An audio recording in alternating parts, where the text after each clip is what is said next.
My name is Trey Roudebush. I work at Worthington Christian, but I own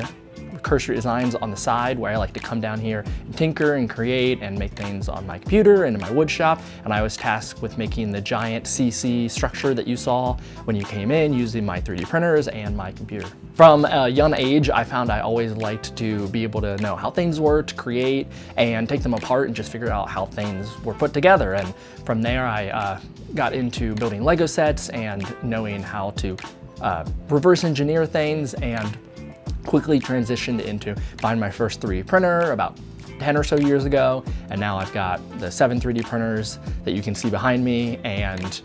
also build out a wood shop and just love to create and build things and pretty much bring whatever I can think in my head to life. So Jeremy first approached me at church just one day and just like, dude, I have this idea for this giant CC structure and I know you can make it. And I instantly thought back to a video that I had found online where a guy had connectors that were 3D printed, and then he had the pipe that wasn't 3D printed, and he used the connectors as, you know, the structure that would keep it all together. So I also instantly thought back to how I had built a CNC router back in the day with conduit piping, and I thought if you could have the connectors be 3D printed, and then you could have the conduit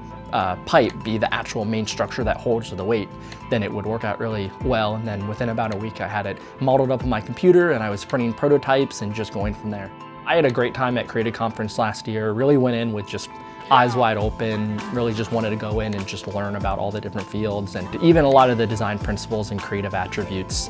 just applied to even what I was doing with physical creation. And it really just enabled me to be able to see that there's a need for the stuff that I do, and that I was able to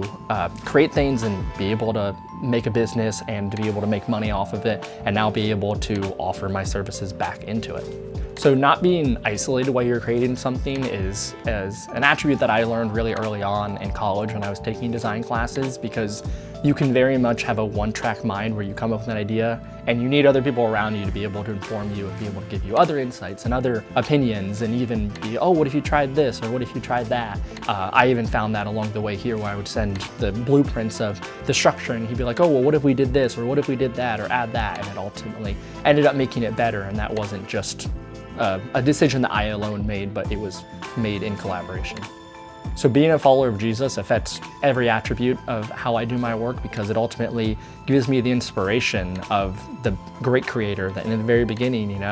in the beginning God created, and we're called to do the same thing, whether it's in videography, graphic design,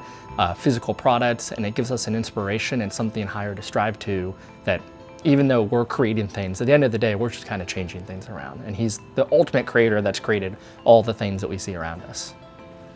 So being intentional about my work means that at the end of the day, I ultimately am proud of the things that I created, and that it's not just another product off the shelf that you're just going to find, and that it actually makes a difference in the world, and that it actually invokes a response or emotion in someone. And it's not just going to be another product that you're going to use and then dispose of, but it's actually going to benefit the end user.